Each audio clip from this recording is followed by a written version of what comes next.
Bab 1471 Dia ingin memiliki anak kembar. Keluarga Dupont ini sudah keterlaluan. Aliska tampak marah. Dia dan Lu Bengxia rukun. Yang paling penting adalah demi Ye Bufan, dia tahu bahwa Angel Pharmaceutical sebenarnya adalah industri luar biasa Ye Bufan. Apakah kamu ingin aku berbicara dengan kakekku? Selama keluarga Peilan kita maju, mereka akan tetap memberikan perhatian. Tidak perlu. Ye Bufan menggelengkan kepalanya, aku tidak punya kebiasaan membungkuk, pergilah memohon belas kasihan ketika orang lain menindasku. Dia tahu bahwa selama Gomez melapor, keluarga Dupont pasti akan memberinya wajah, tapi itu meminta bantuan, dan tentu saja itu bukan hasil yang dia inginkan. Helena berkata, saya bisa meminta Senting untuk maju dan memerintahkan keluarga Dupont secara langsung, jadi itu bukan permintaan. Kekuatan Senting terlalu besar, dan seluruh wilayah barat adalah wilayah pengaruhnya keluarga Dupont tidak berani, dia tidak menurut, jadi dia memiliki kepercayaan diri. Ye Bufan menggelengkan kepalanya lagi, tidak, aku bisa menyelesaikannya sendiri. Hubungan antara dia dan Senting sangat rumit sekarang. Dia pasti tidak ingin saling berhutang budi kecuali dia harus melakukannya. Keluarga Dupont berada dalam situasi ini di matanya. Lucia tersenyum dan berkata, anak kecil yang tampan, selama kamu berjanji untuk memberiku satu hal lagi, aku akan membantumu menyelesaikan masalah ini. Aku akan meminta keluarga Dupont datang dan berlutut untuk meminta maaf kepadamu segera. Petik 2. Dan yang membantu vampir meningkatkan budidayanya. Obatnya dirahasiakan, jadi Lucia tidak bisa mengatakannya dengan jelas, dia hanya bisa mengatakan itu adalah hal itu. Ouyang Jing dan yang lainnya diam-diam tercengang ketika mendengar ini. Apa identitas pacar baru yang ditemukan kakakku? Tampaknya yang satu lebih kuat dari yang lain, dan yang satu lebih mulia dari yang lain. Fokus perhatian orang lain tidak ada di sini. Helena bertanya dengan rasa ingin tahu, saudara Ye, benda apa itu? Petik 2. Uskup Agung, dan sekarang matanya berbinar ketika dia mendengar bahwa dia telah memurnikan ramuan itu. Saudara Ye, pil apa yang kamu bicarakan? Aku ingin meminumnya juga. Ahem, Ye Bufan memelototi Lucia. Wanita ini terlalu banyak bicara dan dia harus menjelaskannya sendiri. Itu untuk mengobati kemandulan. Kamu tidak perlu meminumnya. Oh, Helena mengangguk, lalu bertanya, karena itu adalah pil untuk mengobati penyakit, mengapa kamu perlu meminum satu pil lagi? Ya, Ye Bufan terdiam satu. Demi satu, iya. Dia ingin memiliki anak kembar. Setelah mendengar percakapan mereka, ekspresi Ouyang Jing langsung menjadi bersemangat. Saudaraku, kamu siap untuk memiliki anak. Apakah saya akan menjadi bibi? Ye Bufan tiba-tiba merasa bingung. Benar saja, memiliki terlalu banyak wanita akan menjadi masalah. Yah, sudah kubilang, aku tidak ada hubungannya dengan dia, dan anak yang dia lahirkan tidak ada hubungannya denganku. Lucia memiliki ekspresi kebencian di wajahnya, sayangku, kamu tidak bisa melakukannya karena kamu tidak bisa hamil. Anak itu tidak menyukaiku, bukankah dia berusaha keras untuk minum obat? Ada 3 wanita dalam sebuah pertunjukan, dan sudah ada 6 atau 7 di depannya. Ye Bufan merasa bahwa dia benar-benar bergumul dengan mereka, jadi dia buru-buru berkata, Ye Tian dan aku akan menyelesaikan masalah ini. Ajaklah Xiao Jing keluar sebentar. Baiklah, saudari, ikutlah denganku. Aku akan melakukannya, membelikanmu apapun yang kamu inginkan. Ini adalah adik kekasihku, Alixi. Tentu saja, kau tidak akan melewatkan kesempatan untuk menyenangkan. Helena segera melihat apa yang dia pikirkan dan berkata, adik perempuan, ikutlah denganku. Aku sudah lama tinggal di kota malaikat dan aku sangat akrab dengan tempat ini. Jadi beberapa wanita pergi bersama Ouyang Jing setelah check-in ke hotel, kami pergi berbelanja di pusat kota Angeles City yang ramai. Ada seorang pangeran vampir dan 2 uskup agung merah di kelompok mereka, jadi Ye Bufan tidak perlu mengkhawatirkan keselamatan mereka. Dia meninggalkan Hotel Valet bersama Ye Tian dan langsung pergi ke keluarga Dupont. Keluarga Dupont adalah keluarga kaya di Angel City dan mudah ditemukan. Setengah jam kemudian, mereka berdua sampai di depan pintu rumah Dupont. Ye Tian berkata, apakah kamu ingin aku membunuh mereka secara langsung? Tidak perlu membuatnya terlalu serius. Dengarkan saja pengaturanku. Setelah Ye Bufan selesai berbicara, dia melintas dan memasuki rumah keluarga Dupont. Di kamar Kukok, dia sedang duduk di sofa mewah dengan segelas anggur merah di tangannya dan ekspresi santai. Zhang Haibo sudah minum obat dan merasa jauh lebih nyaman dari sebelumnya, berdiri di hadapannya. Tuan muda, Anda sangat bangga. Segera setelah perintah pelarangan keluar, semua perusahaan hiburan dan artis memutuskan semua hubungan dengan Angel Pharmaceutical. Kukok menyesap anggur merah dan berkata dengan wajah bangga, jangan saya tidak berani mengatakan apapun. Dalam kasus Angel City Entertainment, keluarga Dupont kami tidak dapat disangkal. Tidak ada yang berani mengatakan tidak. Petik 2. Tuan muda tertua mendominasi. Zhang Haibo mengacungkan jempolnya dengan datar. Lalu dia berkata, saya pikir tidak akan lama lagi wanita itu, Lu Bengxia, akan datang untuk memohon belas kasihan. Dan pemuda cantik itu pasti akan berlutut dan memohon pada tuan muda. Sungguh, bagaimana kamu tahu? Pada saat ini, seorang pria yang penuh bercanda suara itu terdengar, dan keduanya terkejut. Mereka dengan cepat berbalik dan melihat dua orang muncul di ruangan itu pada waktu yang tidak diketahui. Ini, itu kamu. Zhang Haibo terkejut saat melihat mereka berdua, dan bersembunyi di belakang Kukok. Dia menantikan kedatangan Ye Bufan sekarang, tapi sekarang dia ketakutan ketika dia benar-benar melihatnya. Kuncinya adalah penampilan pihak lain terlalu aneh. Kukok mengerutkan kening dan meletakkan gelas anggur di tangannya. Pengawal keluarganya semakin keterlaluan dan membiarkan kedua orang ini datang ke kamarnya dengan tenang. Dia tidak tahu bahwa meskipun pengawal keluarga 10 kali lebih kuat, mereka tidak akan mampu menghentikan dua orang di depannya. Meski begitu, dia tidak terlalu panik. Bagaimanapun, ini adalah keluarga Dupont dan markas besarnya. Orang Tionghoa, apakah kamu di sini untuk memohon belas kasihan? Kukok tampak bangga, kamu juga ingin aku memaafkanmu. Berlututlah dan minta maaf, lalu kirim wanita itu ke tempat tidurku. Jika tidak, jangan pernah memikirkannya. Itu, tuan muda membatalkan perintah pelarangan. Petik 2. Ye Bufan melirik mereka berdua dengan bercanda, sudah kubilang jangan memprovokasiku lagi, kalau tidak konsekuensinya akan serius, kenapa kamu tidak mendengarkan? Orang Cina sialan, di keluargaku. Beraninya kamu sombong sekali. Kukok langsung berteriak, di mana pengawalnya, masuk. Namun dia berteriak lama sekali, namun tidak ada gerakan di luar ruangan. Ye Bufan tersenyum, berhentilah berteriak. Tidak ada gunanya bahkan jika kamu berteriak sampai tenggorokanmu patah. Dia sudah memasang penghalang kedap suara ketika dia memasuki pintu. Belum lagi berteriak beberapa kali, bahkan jika ada peluru yang meledak di sini, itu tidak akan terjadi reaksi apapun di luar. Ini, Kukok tiba-tiba panik. Tanpa pengawal di sekitarnya, dia tidak punya harapan untuk mengandalkannya. Pria itu mengulurkan tangan untuk menyentuh ponsel di atas meja, tetapi Ye Tian menyayat lehernya dengan pisau dan membuatnya pingsan. Zhang Haibo di sana melihat situasinya tidak baik, berbalik dan bersiap untuk melarikan diri, tetapi juga ditampar hingga pingsan olehnya. Ye Tian mengangkat mereka berdua, satu persatu, seperti menangkap ayam, dan menghilang dari ruangan mengikuti Ye Bufan. Bab 1472, tentukan harga. Ye Bufan dan Ye Tian membawa Kukok dan Zhang Haibo kembali ke hotel dan kembali ke pintu teman baik mereka.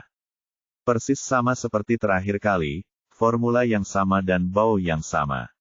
Aku merobek pakaian kedua orang itu dengan bersih, lalu mengetuk pintu. Di dalam kamar, orang-orang ini baru saja tidur sepanjang pagi dan penuh energi. Mendengar seseorang mengetuk pintu, pria botak itu berkata dengan semangat, saya akan melihat-lihat. Kemarin saya mengetuk pintu dan membawa bayi kecil. Mungkin saya bisa mendapatkan sesuatu hari ini. Untuk membuka pintu dan melihat pemandangan di pintu. Dia tiba-tiba berteriak dengan penuh semangat, ya Tuhan, saya sebenarnya mengirim 2 harta karun kali ini. Mendengar teriakannya, orang lain bergegas keluar ruangan dan menyeret Zhang Haibo dan Kukok masuk pintu. Pria botak itu mengulurkan tangan dan menepuk pipi Zhang Haibo, bayi kecil itu sungguh lucu. Dia segera kembali. Sepertinya dia tidak tega meninggalkan kita. Orang baru ini lumayan. Dia cukup tampan. Tepat sekali. Untuk seleraku, aku akan menjadi yang pertama. Dari segi penampilan, Kukok memang cukup tampan, dan ia langsung diperhatikan oleh pria berjanggut itu. Segera, suara aneh terdengar di dalam ruangan, dan titik akupuntur Kukok dan Zhang Haibo disegel oleh Ye Bufan. Dalam waktu 1 jam, mereka tidak dapat bangun bahkan jika mereka memotong daging mereka dengan pisau. Ye Bufan dan Ye Tian meninggalkan hotel setelah menyelesaikan pekerjaan mereka. Mereka pertama-tama menelepon Lu Bengxia untuk menanyakan di mana mereka berada, dan kemudian bergegas ke sana bersama. Saat ini, kondisi Ouyang Jing dan yang lainnya sedang berbelanja. Lu Bengxia lebih baik, lagi pula, mereka berdua pernah bertemu sebelumnya dan relatif akrab satu sama lain. Helena dan Alicia benar-benar berbeda. Saat pertama kali bertemu dengan adik kekasih mereka, mereka semua berusaha keras untuk mengekspresikan diri dengan baik.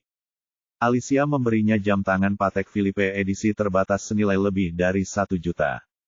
Helena, sebaliknya, menghabiskan lebih dari 2 juta untuk semua pakaian, tas, dan kosmetiknya. Keduanya adalah wanita muda yang tidak kekurangan uang, dan mereka mulai berkompetisi lagi saat berbelanja. Jika bukan karena bukannya Ouyang Jing yang menolak, mereka akan memindahkan seluruh pusat perbelanjaan kembali padanya, yang membuat Sun Yanhong dan Zhu Jiai sangat iri. Tapi mau bagaimana lagi, aku tidak punya saudara lelaki yang luar biasa. Lucia berkata sambil tersenyum, adik perempuan, karena mereka telah memberimu hadiah, adikku juga ingin menunjukkan penghargaannya. Katakan padaku, apa lagi yang kamu suka? Kakakku membelikannya untukmu. Kamu, tidak perlu. Kakak, aku sudah punya begitu banyak hadiah. Itu semua hadiah. Kakak, aku harus memberimu satu, kalau tidak kakakmu akan bilang aku pelit, kata Lucia, ayo lakukan ini kalau kita masuk. Saya melihat ada toko perhiasan di seberang jalan. Izinkan saya memberi Anda perhiasan yang Anda sukai. Petik 2.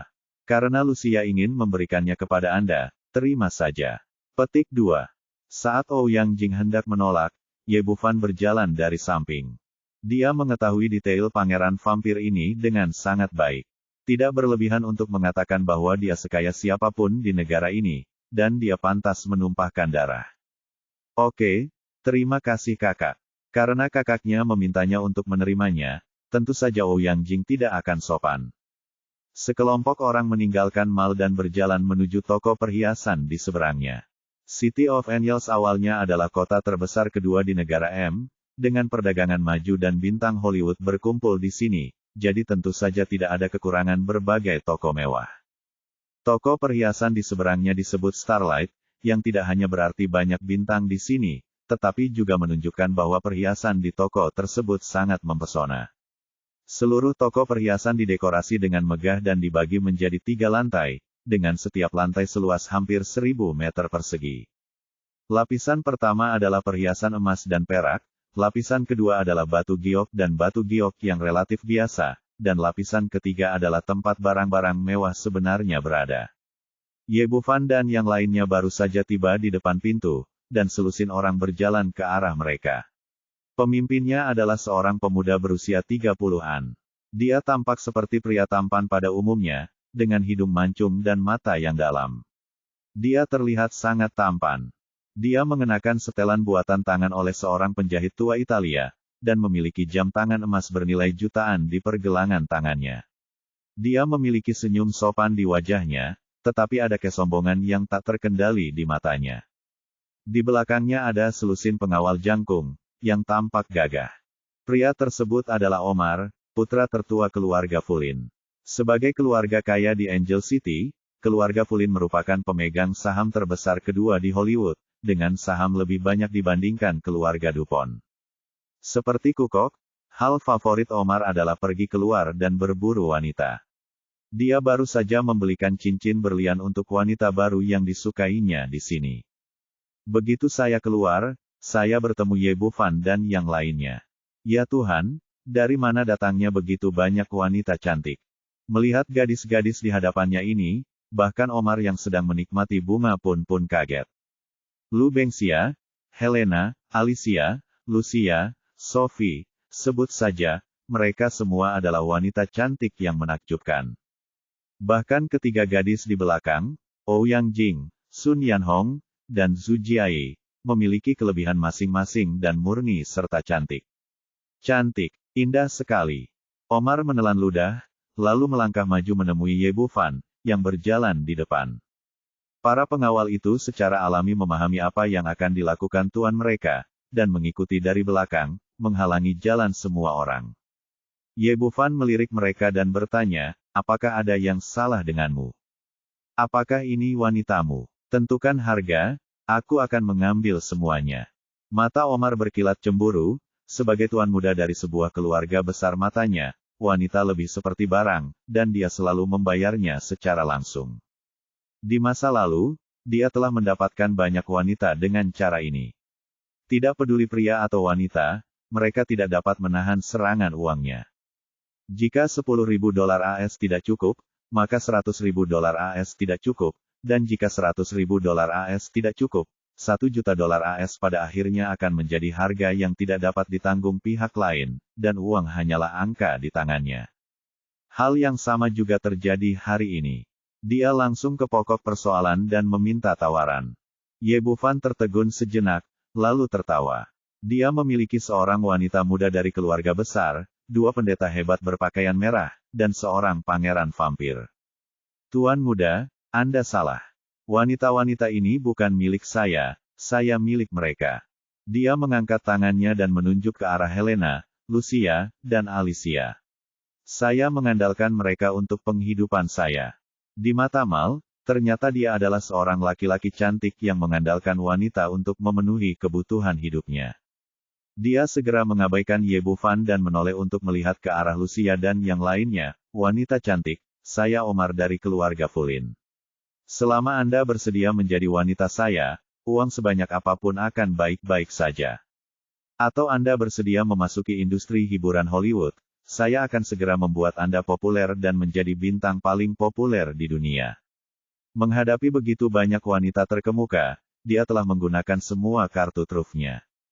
Dulu, meski seseorang tidak peduli dengan uang, selama dia bisa memasuki industri hiburan, dia akan langsung merangkak ke tempat tidurnya. Lagi pula, bagi setiap wanita, menjadi bintang adalah impiannya.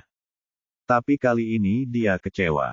Dari Alicia hingga Helena, semua orang hanya memandangnya dengan jijik, lalu langsung masuk ke toko perhiasan tanpa jeda atau ragu-ragu. Omar tampak tercengang. Mungkinkah di antara semua wanita itu, tidak ada satupun yang tergoda olehnya? Kali ini, Lucia berjalan mendekat dengan sosok seksi yang membuatnya merasa bahagia. Bab 1473, Kesehatanku terlalu buruk. Omar mengambil 2 langkah ke depan, cantik. Apakah kamu ingin memikirkannya? Selama kamu adalah wanita tuan mudaku, kamu bisa menjadi kaya atau terkenal, dan kamu dapat melakukan apapun yang kamu inginkan, kesadarannya ada di belakangnya. Dia bisa melihat situasinya dengan jelas, dan dia tidak bisa menahan perasaan geli secara diam-diam di dalam hatinya. Pria ini benar-benar dibutakan oleh kecantikan dan berani berkencan dengan siapapun. Jika dia tahu bahwa orang di depannya adalah seorang pangeran vampir yang telah hidup ribuan tahun, dia akan langsung ketakutan setengah mati. Lucia memandangnya dengan menawan dan berkata dengan lembut, anak kecil yang tampan, apakah kamu ingin aku menjadi istrimu? Benar, merasakan pesona tak tertahankan yang terpancar dari tubuhnya, Omar merasa tulang-tulangku akan menjadi renyah. Bagaimana, jika kamu setuju, kami akan pergi sekarang. Tentu saja aku tidak setuju. Jika kamu ingin menjadi laki-laki untuk orang lain, kesehatanmu masih terlalu buruk. Lucia tersenyum manis setelah mengatakan itu, dan mengikuti semua orang ke toko perhiasan. Melihat sosoknya yang bergoyang dan lekuk tubuhnya yang seksi, Omar menelan ludah. Wanita yang begitu cantik, menawan, dan seksi sungguh mempesona. Setelah ragu-ragu sejenak, dia berhenti pergi, berbalik dan mengikuti kembali. Ye Bufan dan kelompoknya tidak berhenti di lantai 1 dan 2 dan langsung menuju lantai 3 toko perhiasan. Lucia ingin memberikan hadiah, jadi dia berjalan ke stan. Semua perhiasan di dalamnya adalah barang mewah. Namun, barang-barang di sini benar-benar berkualitas tinggi, dari pengerjaan hingga kualitas, semuanya langka dan bagus. Adik perempuan, yang mana yang kamu suka, bisakah adikku memberikannya kepadamu? Meskipun Ouyang Jing sekarang memiliki uang di sakunya, dia jarang keluar masuk toko mewah. Saat ini, dia jelas merasa matanya tidak penuh. Setiap perhiasan giok yang dilihatnya akan memberinya perasaan terkejut. Kak, aku tidak tahu harus memilih yang mana. Ini memang mentalitasnya yang sebenarnya sekarang. Itu saja, kalau begitu kakak akan mengambil keputusan untukmu, kata Lucia dan melihat ke depan Stan. Tiba-tiba matanya berbinar dan matanya tertuju pada untaian kalung batu permata. Kalung ini disebut Heart of Color, dan terdiri dari lebih dari selusin batu permata dengan warna berbeda. Di bagian bawah, yang terbesar adalah mata kucing besar, memancarkan warna-warna memikat. Masing-masing permata ini merupakan produk bagus yang langka, dan jika disatukan, akan memberikan dampak visual yang kuat.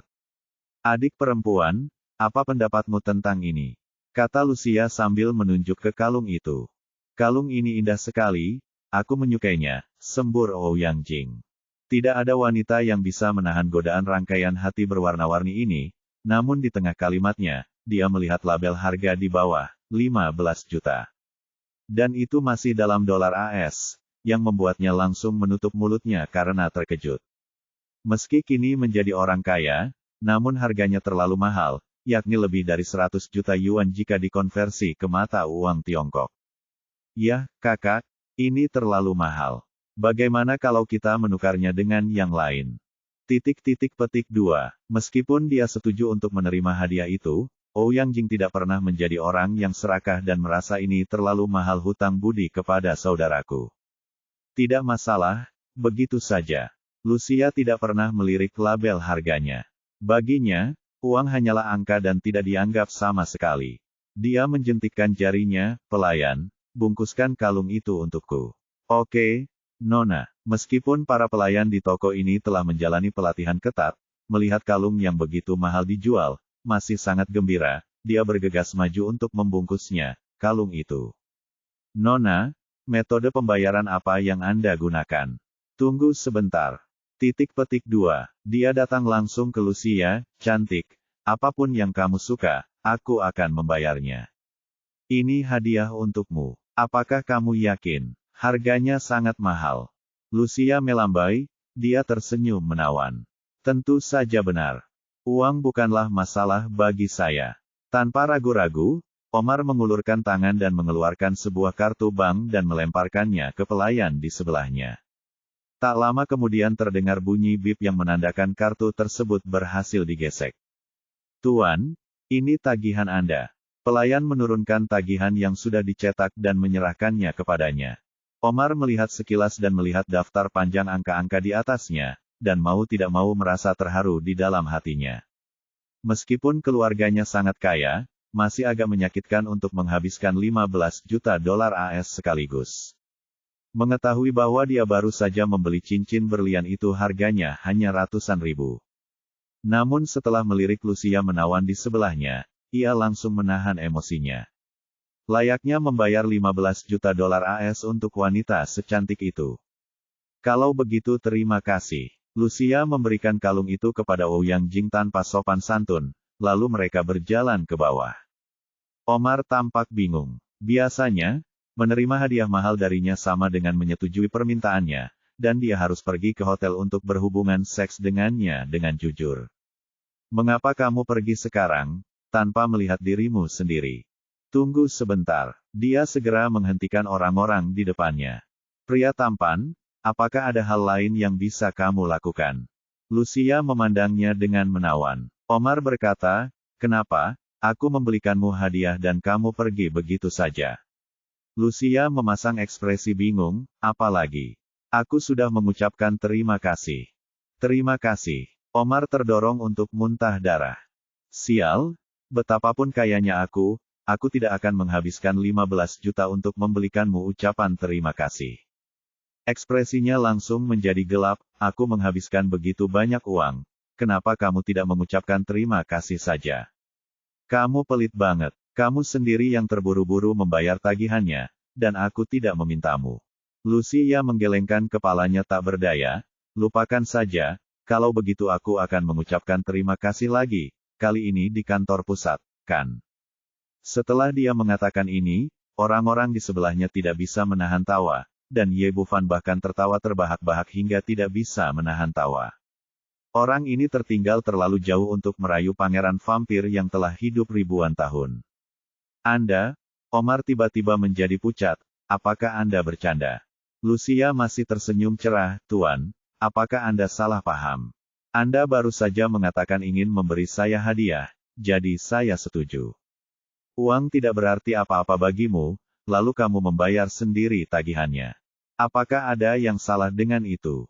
Jangan berpura-pura bingung dengan saya. Omar benar-benar marah dan tidak peduli lagi dengan apapun. Dengan cara yang sopan, sikapnya, dia berteriak dengan marah, kembalikan hadiah itu padaku, atau jadilah wanitaku.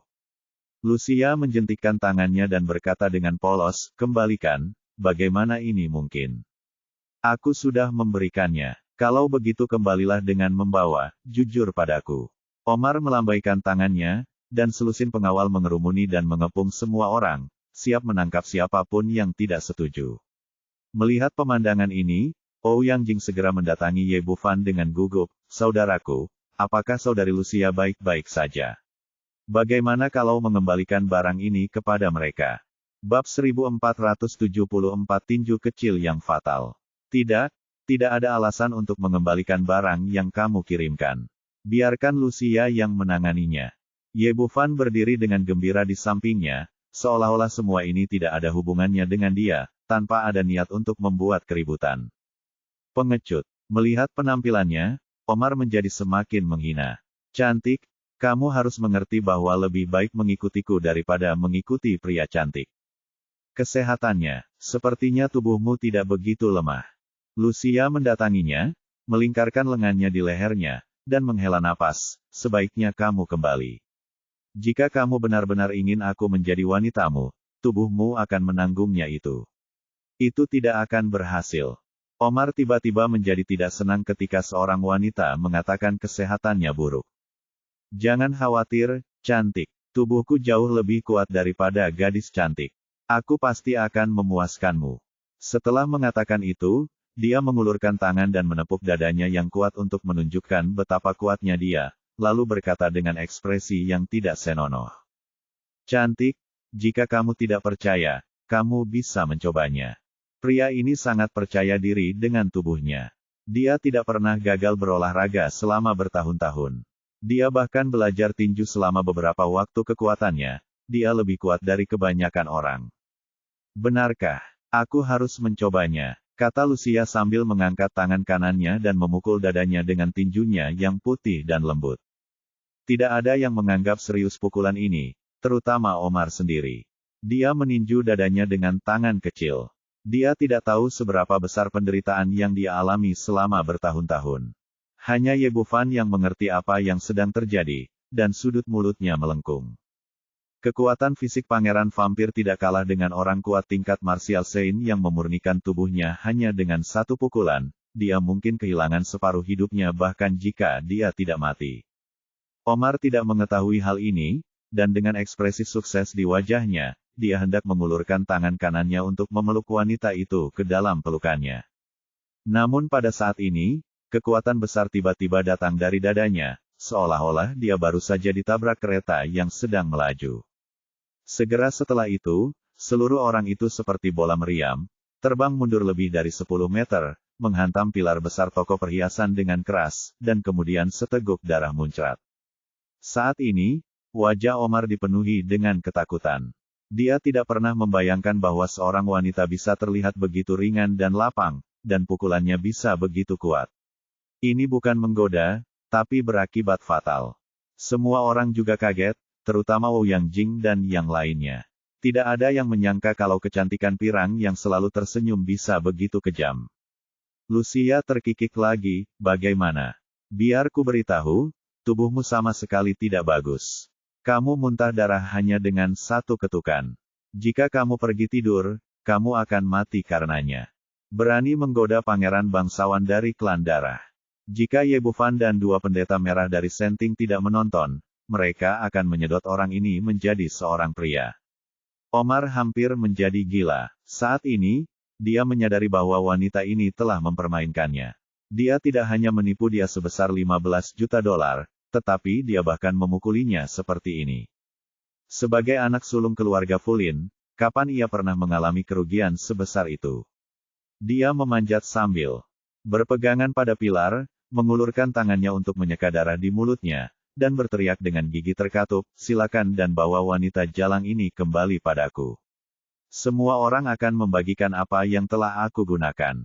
Pengawalnya, pria normal pasti sudah terpesona oleh pesona Lucia sejak lama. Sekarang setelah dia mendengar bahwa semua orang terlibat, dia segera menerkamnya dengan seluruh gigi dan cakarnya, sama sekali lupa betapa menakutkannya pukulan lawannya tadi. Mencari kematian, Lucia masih memiliki senyuman di wajahnya, tetapi niat membunuh yang dingin muncul di matanya.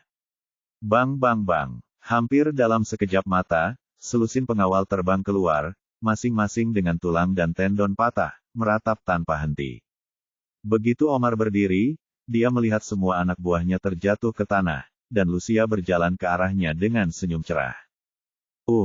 Meskipun wanita di depannya masih dan senyumnya masih cerah, rasa dingin muncul di hatinya dan dia menyadari bahwa dia sepertinya telah memprovokasi seseorang yang seharusnya tidak dia provokasi hari ini.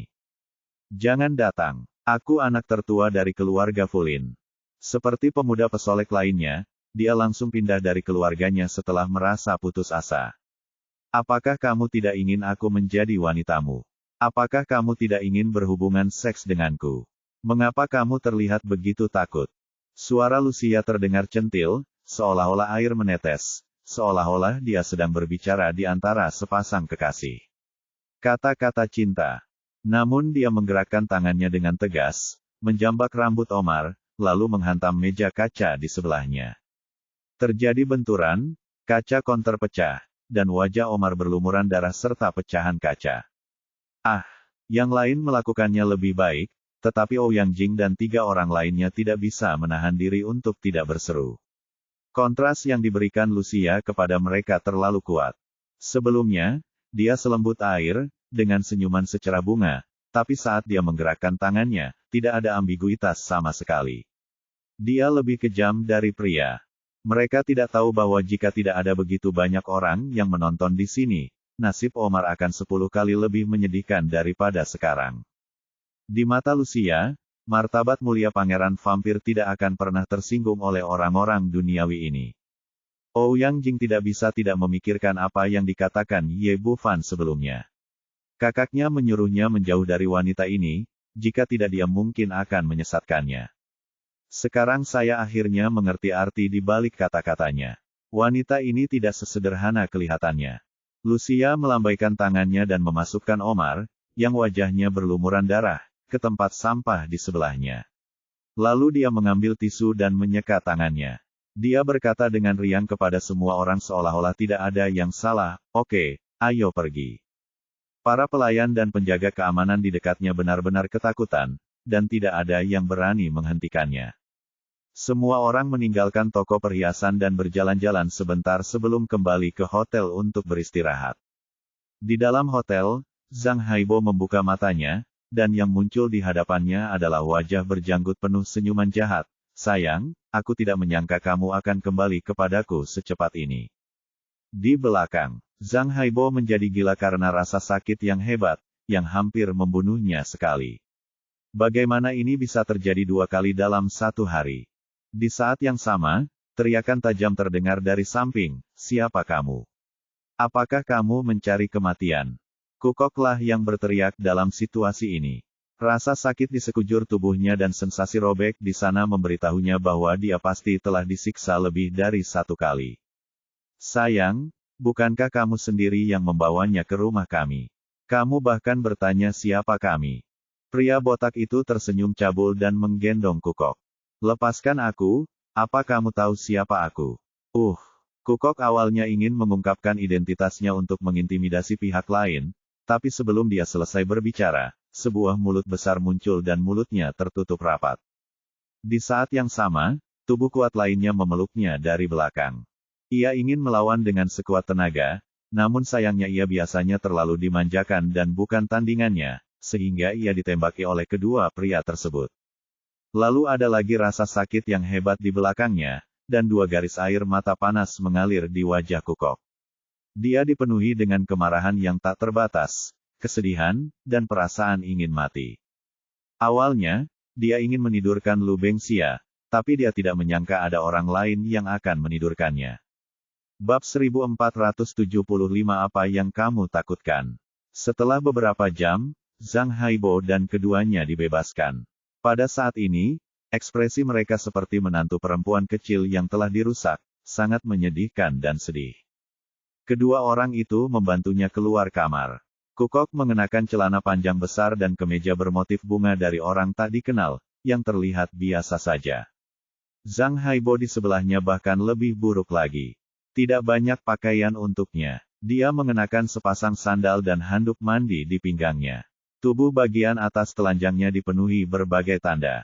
Sangat menyedihkan. Terutama cara berjalan kedua orang itu sangat aneh, tidak peduli bagaimana kamu melihatnya. Saat ini, Kukok tidak lagi memiliki temperamen seperti tuan muda, dan dia bahkan tidak berani mengungkapkan identitasnya. Jika tersiar kabar bahwa putra tertua keluarga Dupont telah terungkap, saya khawatir seluruh keluarga tidak akan bisa mendapatkan pijakan di kota malaikat di masa depan. Orang Cina sialan, aku akan memotongnya menjadi beberapa bagian. Tidak, akan lebih mudah membunuhnya. Aku akan menemukan 1000 gei, 10.000 gei, dan aku akan membuat hidupnya lebih buruk daripada kematian. Mata Cucoki merah darah dan dipenuhi dengan kebencian, dan dia berharap dia bisa memotong Ye Bufan menjadi beberapa bagian. Zhang Haibo menghiburnya, Tuan muda, ayo kembali dulu. Kita hanya bisa membicarakan semuanya setelah kita kembali. Pergi ke meja depan untuk meminjam telepon karena takut dikenali. Bisa terlatih-tatih keluar hotel. Kukok meletakkan satu tangan di bahu Zhang Haibo dan menutupi wajahnya dengan tangan lainnya, karena takut dikenali sebagai putra tertua keluarga Dupont. Tapi apa yang kamu takutkan? Begitu dia keluar dari pintu, seseorang berkata dengan bercanda, "Oh, bukankah ini Tuan Kukok dari keluarga Dupont? Apa yang sedang kamu mainkan? Seni fisik." Dan melihat Ye Bufan berdiri di depan mereka, wajahnya penuh ejekan dan ejekan. Di sebelahnya berdiri Helena, Alicia, Lu Bengxia dan wanita cantik lainnya. Mata mereka penuh keanehan, bahkan ada yang menutup hidung dengan jijik dan mundur 2 langkah. Kukok hanya ingin mati. Dia terlihat dalam keadaan memalukan ini, dan mereka semua adalah wanita cantik. Orang China sialan. Dia sangat marah hingga matanya terbakar. Jika matanya bisa membunuh, lawannya akan terpotong-potong. Namun Ye Bufan tidak peduli. Dia menatapnya dengan ekspresi penasaran dan berkata, "Hei, Tuan Kukok, kenapa bibirmu patah? Apakah kamu marah? Dan ada cupang di lehermu. Nah, kenapa? Kamu kelihatannya punya mulut yang besar. Aku tidak menyangka kalau kamu punya selera yang kuat dan kamu akan mencari seseorang dengan mulut sebesar itu ketika mencari seorang wanita. Juga, mengapa parfum di tubuhmu ini berbau? Seperti itu untuk laki-laki. Tidak ada yang istimewa dari Tuan muda. Hobi, saya tidak bisa mengatakan itu, mereka bilang kalian orang kaya itu mesum." Menghadapi ejekan Ye Bufan, Kukok dan istrinya menangis dan merasa sangat terhina.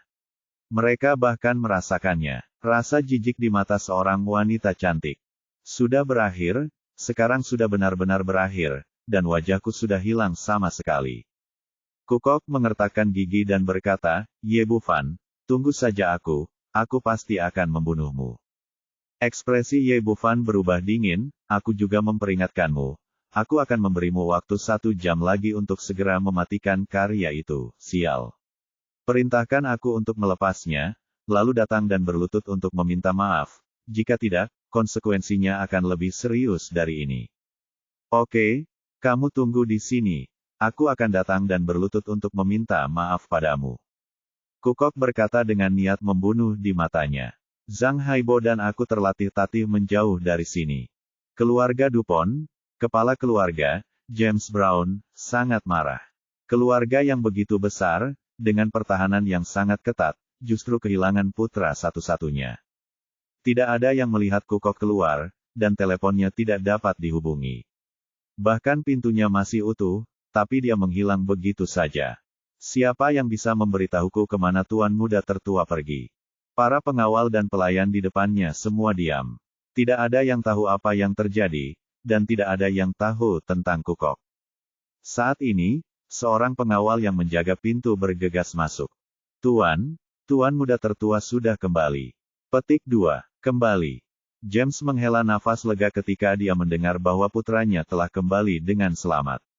Cepat dan panggil dia untuk menemuiku. Tuan ada di rumah sakit di belakang. Pengawal dia terlihat sedikit aneh ketika mengatakan ini. Lagi pula, dengan kemunculan Kukok barusan, bahkan orang bodoh pun akan tahu apa yang terjadi, tapi dia tidak memiliki keberanian untuk mengatakannya. Dia pergi ke rumah sakit. Ada apa dengan anakku? Apakah dia terluka? Pengawal itu berkata dengan ekspresi malu di wajahnya, Tuan, saya tidak bisa mengatakannya, silakan pergi dan lihat sendiri. James bingung, dan dia mendengus dingin, mengabaikan pengawal itu. Dia melangkah keluar ruangan dan berjalan menuju bagian belakang istana. Keluarga besar seperti mereka semuanya memiliki rumah sakit swasta, dan mereka juga memiliki dokter swasta terbaik. Di bangsal saat ini, seorang dokter berjanggut sedang memandang Kukok dan Zhang Haibo dengan ekspresi aneh. Dia tidak mengerti apa yang sedang terjadi. Apakah semua orang di keluarga bersenang-senang sekarang? Terutama Zhang Haibo, yang baru saja datang kepadanya untuk berobat beberapa jam yang lalu dan berakhir seperti ini lagi dalam sekejap. Kamu duluan. Melihat ekspresi aneh di wajah dokter berjanggut itu, Kukok merasa sangat malu dan melambaikan tangannya untuk membiarkan Zhang Haibo pergi dulu. Zhang Haibo terlatih-tatih ke ranjang rumah sakit, berbaring, dan dengan santai melepas handuk mandi di tubuhnya. Dokter Dahu melihat luka-lukanya dan segera mengerutkan kening. Anak muda, kamu tidak bisa seperti ini. Jika kamu terus bersikap tidak terkendali, aku khawatir kamu tidak akan bisa mendapatkannya di sini. Zhang Haibo terbaring di ranjang rumah sakit karena malu, dia memiliki keinginan untuk mati. Yashiro menyambutnya lagi. Dokter, tolong obati saya secepatnya, saya sangat kesakitan. Dokter berjanggut itu menggelengkan kepalanya, mengambil peralatan, mengobati lukanya, dan memberikan obat. Saya memperingatkan Anda, jangan lakukan hal seperti ini lagi dalam waktu singkat, jika tidak, Anda mungkin harus menjalani operasi jika Anda tidak tahan lagi. Saya tahu. Bangkit dari tempat tidur, sangat malu.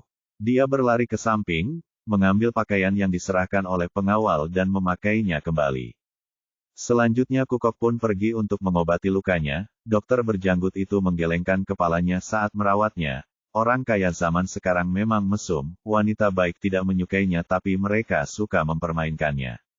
Intinya rasanya terlalu kuat, makanya seperti ini. Tepat setelah lukanya dirawat dan sebelum dia bisa mengenakan pakaiannya, James masuk dari luar. Dia terkejut melihat putranya seperti ini. Nak, ada apa denganmu? Bagaimana kamu bisa berakhir seperti ini? Ayah, kamu harus membalaskan dendamku. Setelah bertemu James, Kukok akhirnya bertemu dengan kerabatnya dan melampiaskan semua keluhannya sambil menangis dengan ingus dan air mata. Oke, ini bukan tempat untuk berbicara. Kembalilah bersamaku. James juga mendapat banyak informasi. Melihat penampilan putranya, dia tahu ada sesuatu yang tersembunyi tentang masalah ini itu, jadi dia merahasiakannya. Dia dan Zhang Haibo membawa mereka kembali ke ruang belajar mereka. Bab 1476 Apakah ini masih manusia? Wanita menyukai kecantikan, dan kalimat ini berlaku sama untuk Kardinal Uskup Agung dan Pangeran Vampir. Bahkan Alicia dan Helena, musuh yang bahagia, tampaknya telah mengatasi hambatan mereka dan terus mengutarakan pendapat mereka tentang pakaian Ouyang Jing. Ye Bufan dan Ye Tian duduk di sebelahnya, merasa hal seperti ini terlalu membosankan. Pada saat ini, dia mengangkat alisnya, dan David serta orang-orang bersenjata berpakaian hitam muncul dalam jangkauan kesadarannya. Ayo keluar dan melihat-lihat. Ye Bufan tidak mengganggu minat para wanita untuk mencoba pakaian, dan diam-diam membawa Ye Tian keluar kamar dan menunggu di koridor. Tidak lama setelah mereka keluar, David dan pria bersenjata itu bergegas keluar dari lift dengan sikap agresif. Ye Bufan meliriknya, apakah kamu dari keluarga Duponte? Ya, saya David, kapten pengawal keluarga Duponte. Apakah kamu Ye Bufan? Ini aku, di belakang punggungnya, sepertinya keluarga Dupont Anda bertekad untuk tidak menyerah. Wah, saya benar-benar tidak tahu siapa yang memberi Anda keberanian untuk berani memprovokasi bahkan keluarga Dupont kami. Pihak lain, David menunjukkan ekspresi kejam di wajahnya. Sambil tersenyum, Tuan Muda kami berkata, patahkan anggota tubuhmu terlebih dahulu, lalu ambil kembali. Setelah mengatakan itu, dia melintas ke arah Ye Bufan dan mengulurkan tangannya yang besar dan berambut hitam untuk meraih lengan lawan. Namun saat dia mengulurkan tangannya, sebuah tangan besar tiba-tiba terulur dari udara tipis dan meraih lengannya. Lalu terdengar bunyi klik, dan tiba-tiba patah. David hanya merasakan sakit yang menusuk di lengannya, dan tanpa menyadari apa yang terjadi, dia diusir. Orang yang mengambil tindakan secara alami adalah Ye Tian. Bagaimana mungkin seorang prajurit tingkat bumi bisa begitu sombong di depannya? David ditendang dan terbang lebih dari 10 meter, menjatuhkan 3 pria bersenjata satu demi satu. Baru setelah itu dia mampu menstabilkan tubuhnya, lalu dia membuka mulutnya dan mengeluarkan seteguk darah yang besar. Dia menatap Ye Tian, matanya penuh dengan keterkejutan dan kemarahan. Sebelumnya, Zhang Haibo mengatakan bahwa pihak lain sangat terampil, tetapi dia tidak memasukkannya ke dalam hati sama sekali, berpikir bahwa itu hanya dilebih-lebihkan, orang biasa. Tapi dia tidak menyangka bahwa keterampilan Ye Tian begitu menakutkan sehingga dia tidak memiliki kemampuan untuk melawan sama sekali. Wah, kamu sedang mencari kematian. David mengertakkan gigi dengan kebencian, mengetahui bahwa tingkat kultivasinya tidak dapat dibandingkan dengan pihak lain kamu Tian. Orang Cina sialan, pergilah ke neraka, katanya dan menarik pelatuknya dengan keras. Menurut pendapat semua orang, tidak peduli seberapa bagus Ye Tian, dia tidak bisa lebih kuat dari senjata, apalagi menahan serangan peluru. Menghadapi begitu banyak pria bersenjata, 2 orang di depan mereka pasti mati. Namun kemudian David tertegun sejenak, berdiri di sana seolah membatu, tercengang. Dia menyaksikan tanpa daya saat peluru ditembakkan, dan kemudian menyaksikan Ye Tian mengulurkan 2 jari dan kemudian menjepit peluru itu dengan sekejap. Kali ini dia benar-benar tercengang, dan bahkan orang-orang di belakangnya pun tercengang. Mampu menangkap peluru dengan tangan kosong, seberapa mengerikankah tingkat kultivasi ini? Apakah ini masih manusia? Kilatan rasa jijik melintas di mata Ye Tian, dan dia melemparkan peluru emas ke tanah dengan lambaian tangannya. Semua orang ngeri saat mengetahui bahwa peluru itu telah berubah menjadi potongan besi dan dihancurkan oleh 2 jari. Melihat pemandangan ini, dia akhirnya mengertakkan gigi, tembak bersama dan bunuh dia. Saya tidak percaya dia bisa menangkapnya. Orang-orang bersenjata itu menerima perintah dan menarik pelatuknya, menembakkan peluru yang tak terhitung jumlahnya ke arah Ye. Langit melesat. Ye Tian menunjukkan ekspresi mengejek, mengulurkan tangannya seperti kilat, dan langsung berubah menjadi sosok yang tak terhitung jumlahnya, seperti Avalokitesvara bersenjata 1000. Lalu terdengar suara letusan satu demi satu, dan peluru emas mendarat di depannya. Ketika tembakan berhenti, semua orang telah menggunakan magasin, tetapi tidak ada sehelai rambut pun di lawan yang terluka. Dia sangat kuat, dan dia bahkan lebih kuat dari pistol dan bisa menghentikan peluru. Keluar! Teriak David, berbalik dan lari. Dia benar-benar ketakutan sekarang. Dia mampu menangkap begitu banyak peluru dengan tangan kosong. Tapi tidak mungkin mereka bisa berlari di depan Ye Tian. Mereka ditendang begitu mereka mengambil 2 langkah. Hal yang sama juga terjadi pada yang lainnya, yang semuanya terjatuh ke tanah hanya dalam sekejap mata. Ye Tian kembali sadar, saudaraku, apa yang harus kita lakukan dengan orang-orang ini? Bawa orang ini bersamamu, ayo pergi ke rumah Dupont. Setelah Ye Bufan selesai berbicara, dia berjalan menuju lift dan mengikutinya nanti. Meskipun pihak lain memiliki berat lebih dari 200 kg, namun terasa ringan di tangannya, seolah tidak memiliki beban sama sekali. Bab 1477, tidak ada air mata tanpa melihat peti mati. Di rumah keluarga Dupont, semua orang berdiri di alun-alun di tengah-tengah keluarga, melihat ke arah gerbang, semua orang tidak sabar. Terutama Kukok dan Zhang Haibo, keduanya adalah yang paling cemas. Mereka berharap bisa segera membawa Ye Bufan dan wanita-wanita itu kembali agar mereka bisa membalas dendam. Sebagai perbandingan, James relatif tenang, berdiri di sana dengan tenang dan seperti kepala keluarga. Menurutnya, tidak ada ketegangan dalam masalah ini. David sudah menjadi seorang master, dan ditambah dengan 20 pria bersenjata, itu jauh lebih dari yang bisa ditandingi oleh orang Cina. Ayah, kenapa David belum kembali? Setelah lama mencari dan masih tidak ada gerakan di pintu, Kukok menjadi sedikit cemas. Jangan khawatir, ini hanya masalah waktu. Kamu harus tenang saat menghadapi masalah, agar kamu bisa memangku posisi kepala keluarga di masa depan. James memanfaatkan kesempatan itu untuk memberi pelajaran kepada putranya. Pada saat ini, terdengar suara gemuruh mesin di pintu, dan kemudian Hummer hijau militer melaju. Ini mobil David, dan dia akhirnya kembali. Setelah melihat kendaraan off-road tersebut, Kukok akhirnya menghela nafas lega, dan dia serta Zhang Haibo tiba-tiba bersorak. Menurut pendapat mereka, karena David kembali dengan selamat, dia pasti membawa Ye Bufan kembali bersamanya. Dalam kegembiraan mereka bahkan melupakan orang-orang bersenjata itu. Kukok mengulurkan tangan dan mengambil tongkat baseball dari pengawal di sebelahnya. Nenek, tunggu sampai anak itu turun dari mobil dan lihat bagaimana saya menghadapinya.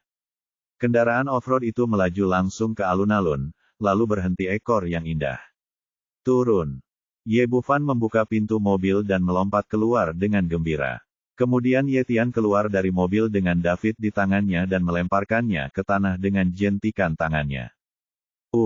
Semua orang tercengang. Mobil itu masih mobil yang sama, dan David tetaplah David yang sama, tetapi situasinya tampak sangat berbeda dari yang mereka bayangkan. Pada saat ini, David bukan lagi kapten penjaga yang bersemangat. Sebaliknya, dia tampak lesu dan pucat. Tangan kirinya tergantung di sisinya. Bentuknya benar-benar berbeda dari orang normal. Setelah beberapa saat, semua orang menyadari suatu masalah. Dua orang di depan mereka tidak dibawa kembali oleh David. Ye Bufan memandang orang-orang di depannya dan tersenyum tipis. Apakah kamu menyambutku? Bagaimanapun, James adalah kepala keluarga dan mendapat banyak informasi. Orang Cina, apakah kamu yang melukai kapten pengawalku? Ya, itu aku. Ye Bufan berkata, aku sudah memperingatkan anakmu, jangan membuat masalah denganku, cepat dan blokir omong kosong itu. Saya mundur, tetapi Anda tidak mendengarkan. Kami di Tiongkok memiliki pepatah bahwa kami tidak bisa menangis tanpa melihat peti mati. Dalam hal ini, saya hanya bisa memberi Anda pelajaran. Wajah James menjadi gelap. Orang-orang Tiongkok. Ini kota bidadari, bukan giliranmu untuk menjadi sombong. Meskipun pihak lain menundukkan kapten pengawalnya, itu tidak berarti apa-apa. Meskipun David kuat, dia masih jauh di belakang para tetua keluarga yang diabadikan. Seluruh keluarga juga punya ratusan pengawal dan pelayan. Sudah. Kubilang padamu bahwa kalian tidak akan menitikkan air mata sampai mereka melihat peti mati itu. Ye Bufan tersenyum dan melambaikan tangannya.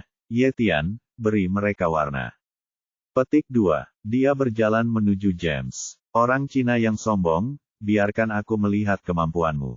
Begitu James melambaikan tangannya, para pelayan di belakangnya segera menyerbu ke depan, melambaikan senjata mereka dan bergegas ke arahnya, semua ingin pamer di depan tuan mereka. Adapun keturunan langsung dari keluarga Dupont, rasa jijik melintas di wajah mereka. Menurut mereka, pria Tionghoa ini datang untuk mencari kematian. Tidak peduli seberapa bagusnya Anda dalam bertarung, Anda bisa melawan 10 orang dengan 1 orang, bagaimana Anda masih bisa melawan 100 orang dan mengalahkan seluruh keluarga. Namun adegan berikutnya membuat mereka tercengang. Para pengawal yang bergegas ke depan terbang mundur seperti orang-orangan sawah, jatuh ke tanah dengan tulang dan otot patah, meratap tanpa henti. Hampir dalam beberapa tarikan napas, 100 pengawal terjatuh ke tanah, sementara orang-orang yang tersisa memandang pemuda di depan mereka dengan ketakutan, dan tidak lagi memiliki keberanian untuk bergegas maju. Ye Tian, sebaliknya, berjalan maju selangkah demi selangkah. Gelombang serangan barusan tidak berdampak apapun pada kecepatannya. Benar saja, dia memiliki beberapa keterampilan. Ekspresi James berubah serius dari ketidakpedulian sebelumnya, dan dia melambaikan tangannya di belakangnya. Dua orang tua, sepertinya aku harus merepotkanmu untuk mengambil tindakan. Kepala keluarga, serahkan anak ini padaku. Begitu dia selesai berbicara, dua pria parubaya jangkung berjalan keluar dari samping. Mereka adalah dua tetua keluarga Dupont. Kedua orang ini dipekerjakan dengan uang yang banyak, memancarkan aura yang kuat, dan tingkat kultivasi mereka telah mencapai tingkat surga tengah. Orang China sialan, pergilah ke neraka. Orang pertama yang mengambil tindakan adalah tetua kedua. Orang ini adalah orang dengan kekuatan yang telah bangkit. Dia mengandalkan bakatnya sendiri untuk secara paksa masuk ke dalam jajaran master tingkat surga. Dan kekuatan supernya adalah kekuatan ilahi. Seseorang pernah melihatnya membunuh seekor gajah dengan satu pukulan. Pada saat ini, dia berdiri di udara dengan kaki di tanah. Saat dia berbicara, tinjunya seperti palu raksasa, mengenai dada Ye Tian. Pukulannya begitu kuat hingga tak tertandingi, seolah-olah udara di sekitarnya sedang terkoyak. Melihat pemandangan ini, semua orang di sekitarnya menghela nafas lega. Dengan tindakan tetua kedua, sepertinya anak laki-laki di depannya bisa diselesaikan. Pukulan ini bahkan bisa meledakkan seekor gajah, apalagi manusia. Kilatan penghinaan melintas di mata Ye Tian, dan dia melambaikan tangannya dan meninjunya ke depan, masih bergerak maju tanpa henti. Merasa bahwa pihak lain tidak menganggapnya serius sama sekali, tetua kedua menjadi semakin marah. Dan tanpa keberatan apapun, dia menggunakan seluruh kekuatannya dengan pukulan ini. Dia ingin menghancurkan pihak lain menjadi pai daging. Kedua tinju itu bertabrakan satu sama lain dalam cahaya listrik, dan setelah ledakan yang teredam, suara retakan tulang terdengar satu demi satu. Sudah berakhir, orang Cina itu sudah benar-benar berakhir. Kukok tertawa terbahak-bahak, tapi di tengah tawanya, senyuman di wajahnya membeku. Tinju Ye Tian begitu kuat sehingga langsung meledakkan tinju dan lengan tetua kedua, dan kemudian dia terbang mundur seperti karung pasir. Ah! Tetua kedua, yang berada di udara, melolong nyaring, sangat menyedihkan. Pukulan ini tidak hanya menghancurkan lengannya, tetapi juga merusak organ dalamnya hingga menyebabkan seteguk darah muncrat. Tapi Ye Tian masih berjalan maju selangkah demi selangkah, seolah-olah dia tidak pernah bergerak sama sekali sekarang. Wajah semua orang menjadi pucat saat ini. Mereka tidak menyangka orang Cina ini begitu kuat. Ekspresi James sangat jelek. Zhang Haibo mengatakan sebelumnya bahwa pihak lain memiliki beberapa keterampilan, tetapi dia tidak mengambil hati sama sekali. Sekarang sepertinya ini bukan skill sama sekali, ini sangat kuat. Pantas saja David dan 20 pria bersenjata yang dikirim sebelumnya tidak bisa berbuat apa-apa terhadap lawan.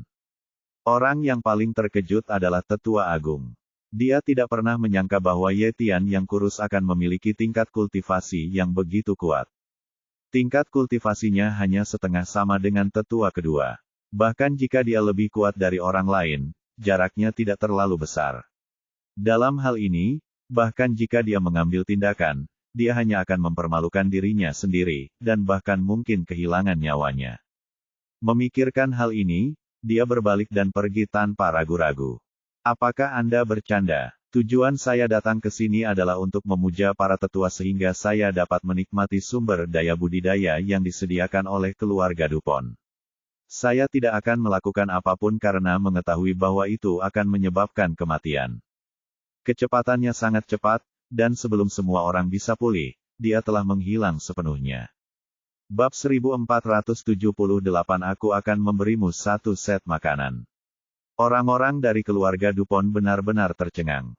Mereka awalnya mengira bahwa dua orang di depan mereka adalah mangsa yang dikirim ke rumah mereka semudah meremas semut sampai mati. Tapi dia tidak pernah menyangka bahwa dia adalah seekor harimau atau naga raksasa. Kedua tetua yang selalu bangga padanya kini terluka dan yang lainnya melarikan diri. Pada saat ini, Ye Tian semakin dekat dengan James, yang membuatnya sangat gugup. Tembak, tembak aku cepat, bunuh dia. Dia memberi perintah untuk menembak keempat pengawal di belakangnya. Semua orang baru saja terbangun dari mimpi. Ya, ada pria bersenjata di keluarganya. Tidak peduli seberapa kuat lawannya, apakah mereka masih cukup kuat untuk mengalahkannya. Dalam sekejap mata, suara tembakan terdengar, tetapi Ye Tian sepertinya tidak mendengar atau melihat apapun, dan masih berjalan ke depan. Peluru yang ditembakkan oleh pria bersenjata itu menghantamnya satu demi satu. Keluarga Dupont tidak bisa menahan diri untuk tidak bersorak. Mereka akhirnya berhasil menyingkirkan musuh yang kuat ini. Tapi sorak-sorai berhenti begitu mereka mulai, karena mereka menemukan bahwa kecepatan Ye Tian tidak melambat sama sekali, dan setelah peluru mengenai dia, mereka hanya meninggalkan lubang di pakaiannya, dan kemudian peluru emasnya jatuh tanah. Apa yang terjadi? Apakah dia mengenakan rompi anti peluru? Semua orang kemudian menyerah. Ye Tian berpakaian sangat sederhana dan ringan, hanya t-shirt putih, jeans, dan sepatu kets rompi anti peluru. Sekarang semua orang tercengang. Pria di depan mereka tidak takut dengan peluru. James tidak mengharapkan hasil ini. Melihat Ye Tian semakin dekat, ketenangan dan kebanggaan di matanya menghilang, digantikan oleh rasa takut. Dia ingin melarikan diri, tapi sudah terlambat. Dia ditampar ke tanah oleh Ye Tian, dan kemudian ditendang di kaki Ye Bufan. Kemudian datanglah Kukok dan Zhang Haibo, yang satu persatu ditendang lagi olehnya. Kedua orang itu sekarang benar-benar bingung. Kukok masih memegang erat tongkat baseball di tangannya. Awalnya, dia ingin menggunakan benda ini untuk mematahkan anggota tubuh Ye Bufan, tapi sekarang sepertinya dia tidak bisa menggunakannya. Tuan Kukok, apa yang kamu lakukan dengan ini? Apakah kamu siap bermain bisbol? Ye Bufan tersenyum tipis dan mengulurkan tangan untuk mengambil tongkat baseball ke tangannya. Kamu, apa yang akan kamu lakukan? Kukok menjadi pucat karena ketakutan, takut pihak lain akan menjatuhkan tongkat dan mematahkan anggota tubuhnya. Jangan khawatir, aku tidak akan memukulmu. Tidak ada gunanya, kata Ye Bufan dan menjentikkan pergelangan tangannya. Tongkat baseball yang utuh itu hancur berkeping-keping di tangannya dan berserakan di mana-mana.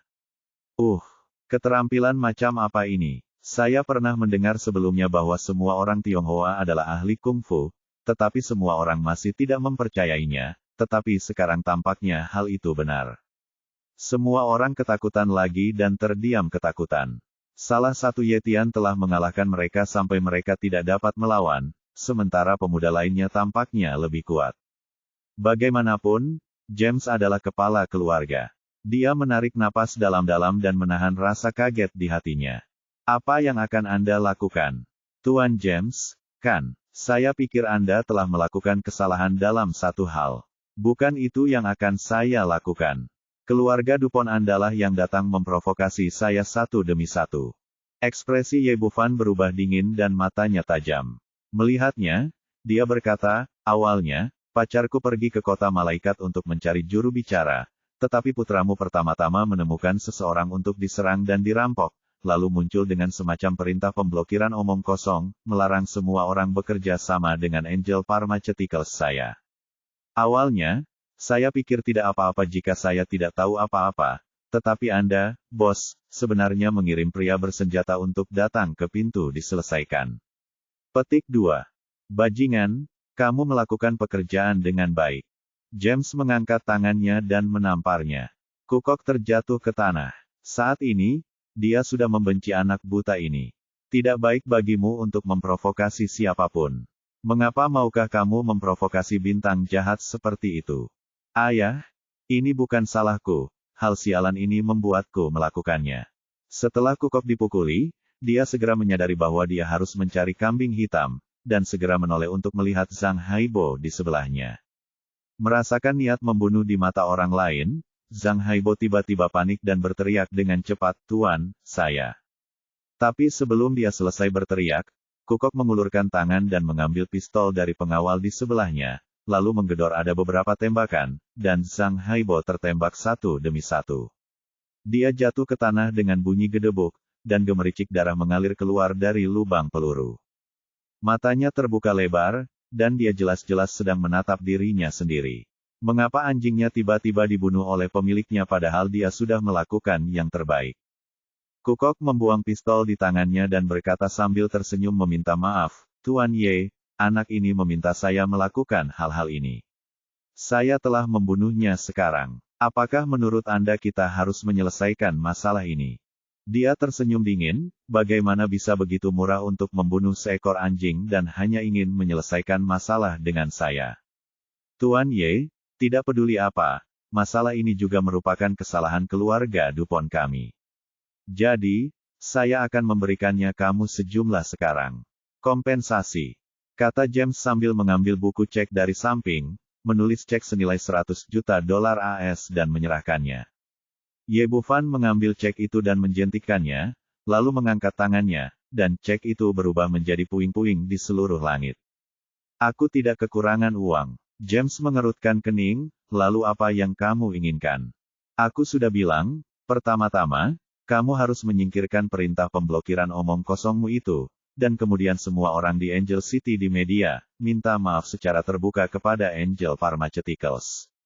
Kedua, Anda dan putra Anda akan kembali ke Hotel Zilan bersama saya sekarang, dan pacar saya akan berlutut dan meminta maaf.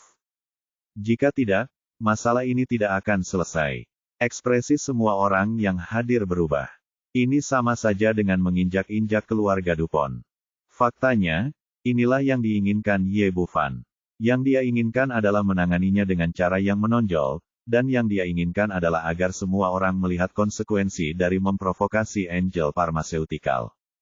Kalau tidak, di masa depan, semua kucing dan anjing akan menerkam saya hingga menimbulkan masalah, dan saya akan kesal sampai mati.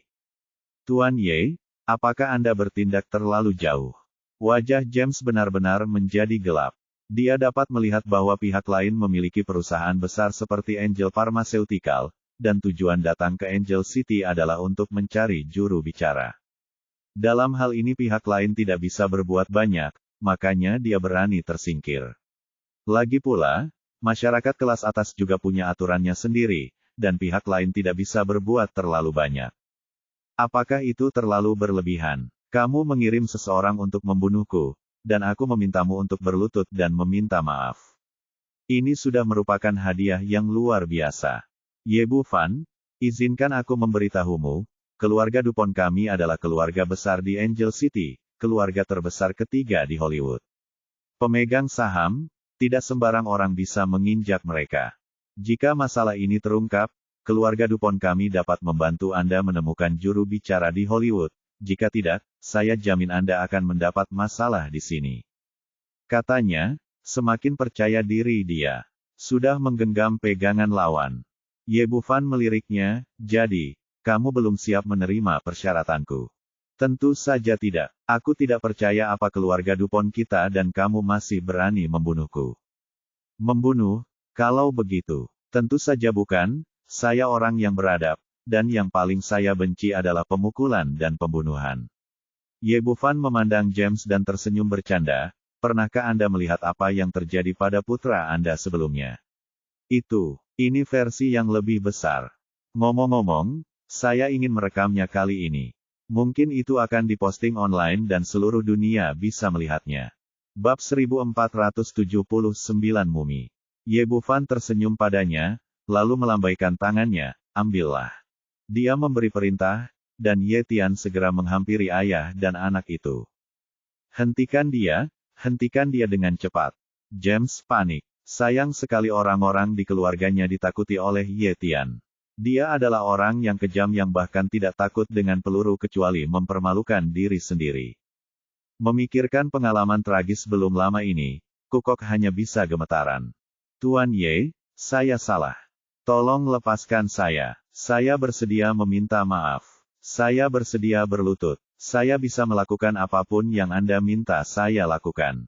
Ye Bufan tersenyum dan menatap James, Anda anakku telah setuju. Sekarang terserah padamu. Aku setuju.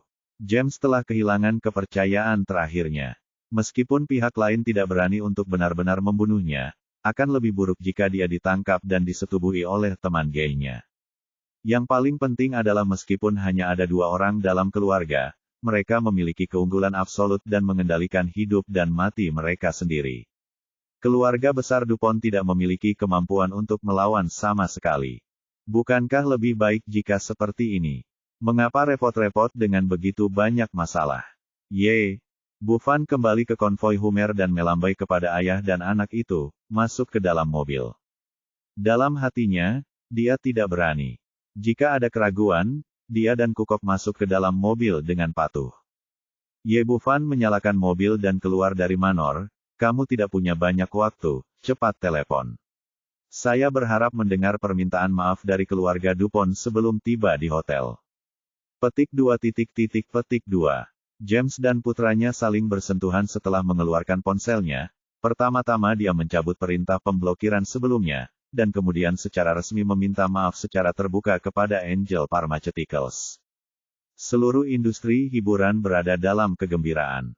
Tidak ada yang menyangka bahwa keluarga DuPont, pemegang saham pengendali terbesar ketiga di Hollywood dan salah satu yang terkaya, akan mencabut perintah pemblokiran begitu cepat dan meminta maaf secara terbuka kepada pihak lain.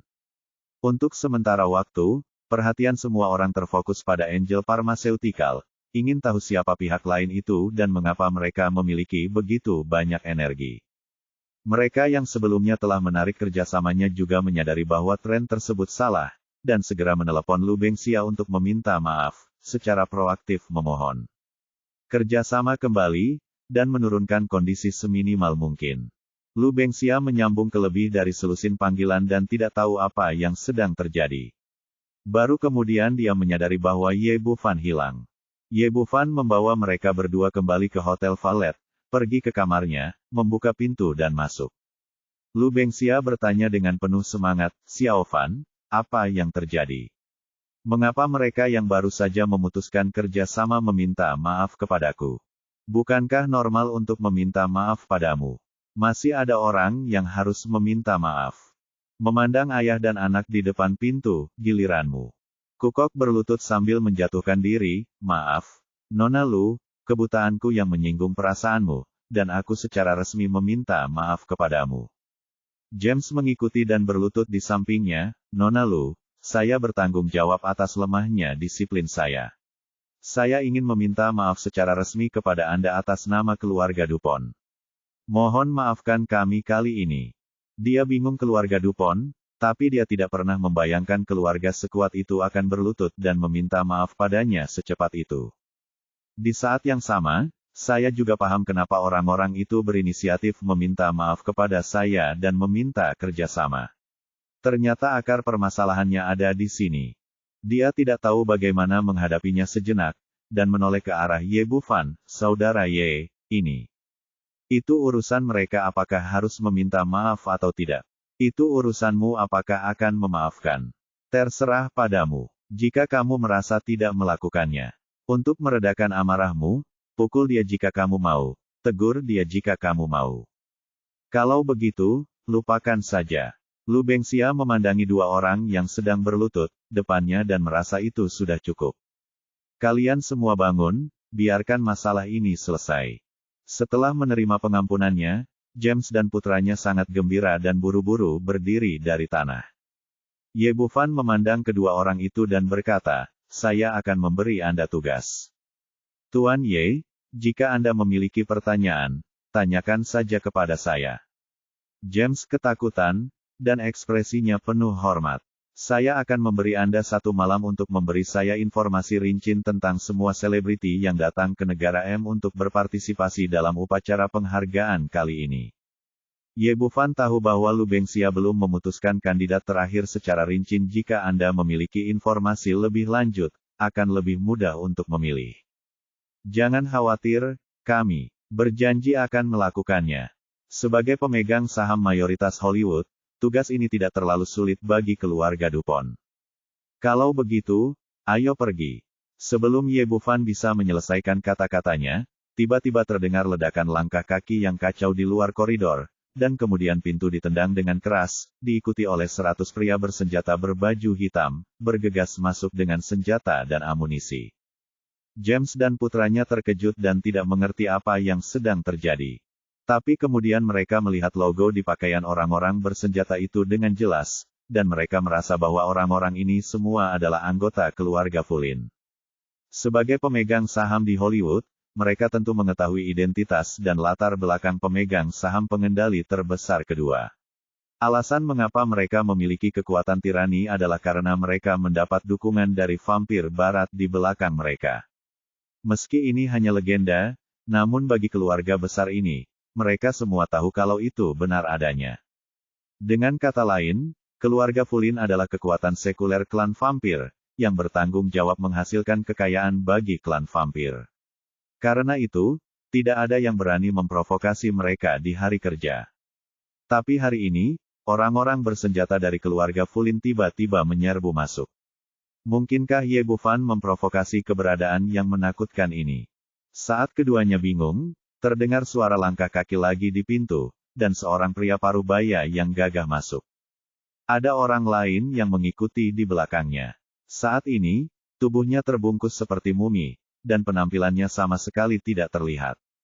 Setelah melihat pria parubaya tersebut, James langsung membenarkan dugaannya, karena pria tersebut adalah Santos, kepala keluarga Fulin. Keduanya diam-diam bersukacita karena jika Ye Bufan benar-benar memprovokasi keluarga Fulin, pada akhirnya hanya akan ada kematian. Jika Santos membunuhnya, maka keluarganya akan lega. Pada saat yang sama, Ouyang Jing dan yang lainnya menjadi pucat karena ketakutan. Sebagai siswa biasa, mereka belum pernah melihat formasi seperti itu sebelumnya. Ye Bufan tersenyum pada mereka, "Jangan takut, tidak apa-apa." Wajah Ye Tian menjadi gelap dan dia akan mengambil tindakan, tapi dia menghentikannya dengan matanya. Pangeran vampir ini selalu berada di sisinya, makan dan menjalani makanannya sendiri. Dia harus selalu membiarkannya melakukan sesuatu pada saat kritis. Bab 1480 Kekuatan Pangeran Vampir. Penampilannya membuat James dan putranya semakin bahagia. Menurut mereka, Ye Bufan takut pada keluarga Fulin, dan masih ada harapan untuk membalas dendam. Kalau dipikir-pikir, dia memiliki pendukung kuat di belakangnya. Tidak peduli seberapa bagus skillnya, mustahil untuk bisa melawan vampir barat. Di seluruh kota bidadari, satu-satunya yang berani melawan keluarga Fulin adalah keluarga Owen nomor 1. Itu karena mereka memiliki Senting sebagai pendukungnya. Dua orang Tionghoa di depan mereka pasti tidak punya apa-apa, dan pada akhirnya mereka hanya akan mati. Sebaliknya, Helena, Sophie dan yang lainnya sangat tenang dan tidak mempertimbangkan hal ini sama sekali. "Siapa di antara kalian yang mengalahkan anakku?" Santos menatap tajam ke semua orang yang hadir, penuh momentum. "Ayah, dialah wanita jalang itu." Begitu mumi itu berbicara, semua orang menyadari bahwa itu adalah Omar, pemuda tertua yang mereka temui di toko perhiasan. Dia pernah dipukuli habis-habisan oleh Lucia sebelumnya, tetapi dia tidak menyangka akan melakukannya dibungkus seperti ini. "Sial, aku ingin melihat wanita mana yang berani menyentuh anakku. Aku harus menjualnya ke distrik lampu merah dan membiarkan ribuan orang menunggangi 10.000 orang." Santos awalnya berbicara omong kosong, tetapi ketika dia melihatnya kemunculan Lucia dengan jelas, tiba-tiba seluruh tubuhnya gemetar ketakutan, seolah-olah dia baru saja melihat hal yang paling menakutkan di dunia, matanya melebar, dan wajahnya penuh ketakutan. Omar tidak memperhatikan reaksi ayahnya. Dia menatap Lucia dan berkata dengan gigi terkatup, "Ayah, mintalah seseorang untuk segera menelanjangi wanita jalang ini. Kamu harus memberinya pelajaran." "Diam." Santos menamparkan Omar di wajahnya dan mengirimnya terbang. Omar benar-benar bingung. Bukankah ayahnya membalas dendam? Kenapa dia tiba-tiba memukul dirinya sendiri? Bukan hanya dia, semua orang yang hadir tidak mengerti apa itu operasi. Bagaimana dia datang ke sini begitu agresif, lalu berbalik dan memukuli putranya lagi. Di tengah tatapan kaget semua orang, Santos berlari ke arah Lucia dan berlutut sambil terjatuh. Santos memberi penghormatan, bertemu dengan bos besar. Dia tidak pernah membayangkan bahwa putranya akan memprovokasi pangeran vampir yang bermartabat. Keluarga Fulin selalu mengandalkan klan darah barat sebagai pendukungnya, tetapi mereka hanya dikelola oleh seorang vampir Viscount. Di depan mereka adalah pangeran berpangkat tinggi, yang berani diprovokasi. Jika orang di depannya ini tidak bahagia, seluruh keluarga mereka mungkin akan tersedot ke dalam dirinya. Karena itu, pada saat ini, dia sangat ketakutan hingga wajahnya menjadi pucat dan gemetar. Dalam keputusasaannya, dia hampir tidak mengungkapkan identitas pihak lain, dan dengan cepat mengubah kata-katanya pada saat kritis. Lucia meliriknya dan bertanya dengan sedikit terkejut, apakah kamu kenal saya? Santos kecil, saya pernah bertemu bos besar di pertemuan keluarga. Ternyata keluarga vampir Bouchard mengadakan pertemuan setiap 3 tahun sekali di dunia, hanya dia di keluarga Fulin yang memenuhi syarat untuk berpartisipasi dalam pertemuan seluruh keluarga. Meski begitu, Santos hanya bisa melirik ke arah Lucia dari kejauhan dan tidak sempat berbicara dengannya. Justru karena itulah Lucia tidak mengenalnya sama sekali. Selain itu, ada banyak perusahaan sekuler di bawah klan vampir. Sebagai pangeran vampir yang unggul, dia tidak peduli dengan hal ini, dan dia tidak tahu bahwa keluarga Fulin adalah salah satu kekuatan sekulernya. Apa yang kamu lakukan di sini? Lucia memandangnya dengan senyum cerah dan berkata, saya baru saja mendengar bahwa seseorang akan menjual saya ke distrik lampu merah. Santos ketakutan dan gemetar sebagai juru bicara sekuler keluarga, dia secara alami tahu orang seperti apa pangeran ini. Semakin cerah senyumnya, semakin kejam tindakannya. Karena itu, dia tidak mau santai sama sekali karena senyuman orang lain. Sebaliknya, dia menjadi semakin gugup. Bos, ini salahku. Aku pantas mati. Mulutnya, meskipun dia memukul dirinya sendiri, dia tidak berani menahan sama sekali. Setelah beberapa kali pukulan, pipinya bengkak dan darah mengalir dari sudut mulutnya. Semua orang terkejut saat ini. Ini adalah kepala keluarga Fulin yang bermartabat, dengan status tinggi, dan dia berlutut di sini dan memukul dirinya sendiri seperti ini. James dan Kukok sama-sama membuka mulut karena terkejut. Mereka hanya tahu bahwa Ye Bufan sangat terampil, tetapi mereka tidak menyangka bahwa wanita sembarangan akan menakuti keluarga Fulin hingga melakukan hal ini. Ini sungguh menakutkan. Siapa wanita di depanku ini? Ouyang Jing dan yang lainnya juga menunjukkan keraguan. Sejak mereka berhubungan, Lucia selalu tersenyum kepada mereka dan tidak pernah menyangka bahwa wanita ini akan memiliki identitas yang menakutkan. Lucia sepertinya tidak memperhatikan tatapan semua orang sama sekali, dan masih memiliki senyum menawan di wajahnya. Apakah ini anakmu? Dia sepertinya mengatakan bahwa dia ingin menelanjangiku. Apakah aku mendengarmu dengan benar? Tanda tanya petik 2. Santos Colt keringat langsung keluar dari dahinya. Bos, anak itu cuek dan berbicara omong kosong. Tolong biarkan dia pergi kali ini. Aku melepaskannya kali ini, tapi beberapa jam yang lalu, dia ada di toko perhiasan. Kamu telah menyinggung perasaanku, menurutmu apa yang harus aku lakukan? Dalam keluarga vampir, status pangeran adalah yang tertinggi. Jika Anda menyinggung pangeran, Anda akan dibunuh atau seluruh keluarga akan dimusnahkan. Saat ini, punggung Santos benar-benar basah oleh keringat dingin. Ia tidak pernah menyangka pangeran ini akan datang ke kota bidadari, apalagi putranya yang malang akan memancing keberadaan yang begitu menakutkan. Bos, selama kamu mengucapkan sepatah kata pun, aku akan membunuhnya sekarang. Santos tentu saja tidak mau membunuh putranya dengan tangannya sendiri, tetapi untuk menyelamatkan keluarganya, dia tidak punya pilihan selain membunuh kerabatnya. Keadilan, kalau tidak, dia akan mempertaruhkan seluruh keluarga Fulin. Tapi begitu dia mengucapkan kata-kata ini, semua orang yang hadir sangat terkejut. Keluarga Fulin membawa orang-orang bersenjata itu. Mereka terbiasa melihat kepala keluarga mendominasi, tetapi mereka belum pernah melihatnya begitu rendah hati. Sekarang dia bahkan ingin membunuh tuan muda tertua. James memikirkan sesuatu dan matanya langsung melebar.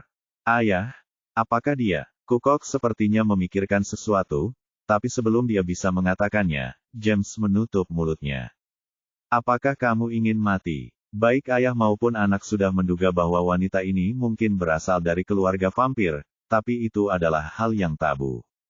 Bahkan mereka sudah menebak-nebak identitas pihak lain tersebut, terutama Omar sendiri.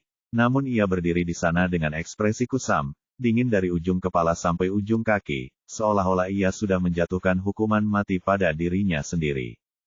Pada saat ini, Lucia terkikik, dan tawanya yang keperakan membuat suasana di ruangan itu langsung menjadi cerah. Oke, aku hanya menggodamu. Bawa dia kembali dan disiplinkan dia dengan baik. Tidak akan ada waktu lain. Terima kasih, bos besar. Terima kasih, bos besar. Santos dan Omar berlutut bersama dan terus berkata koto untuk mengucapkan terima kasih. Lupakan saja kali ini, kata Lucia sambil menunjuk ke semua orang di ruangan itu, kecuali 2 orang dari keluarga Dupont, yang lainnya adalah temanku. Aku beritahu kalian orang-orang dari keluarga Fulin untuk tetap membuka mata, jika saya menyinggung teman-teman saya lagi, itu tidak akan semurah sekarang. Petik 2.